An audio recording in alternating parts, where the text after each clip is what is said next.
পাশে জেগে থাকে, মমতায় দু চোখ জেলে দেখছে আমার।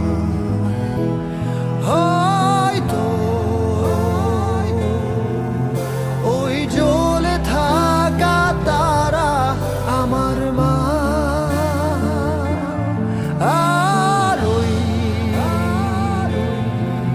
স্নেহ ভরা আলো মায়ের ঠিকানা।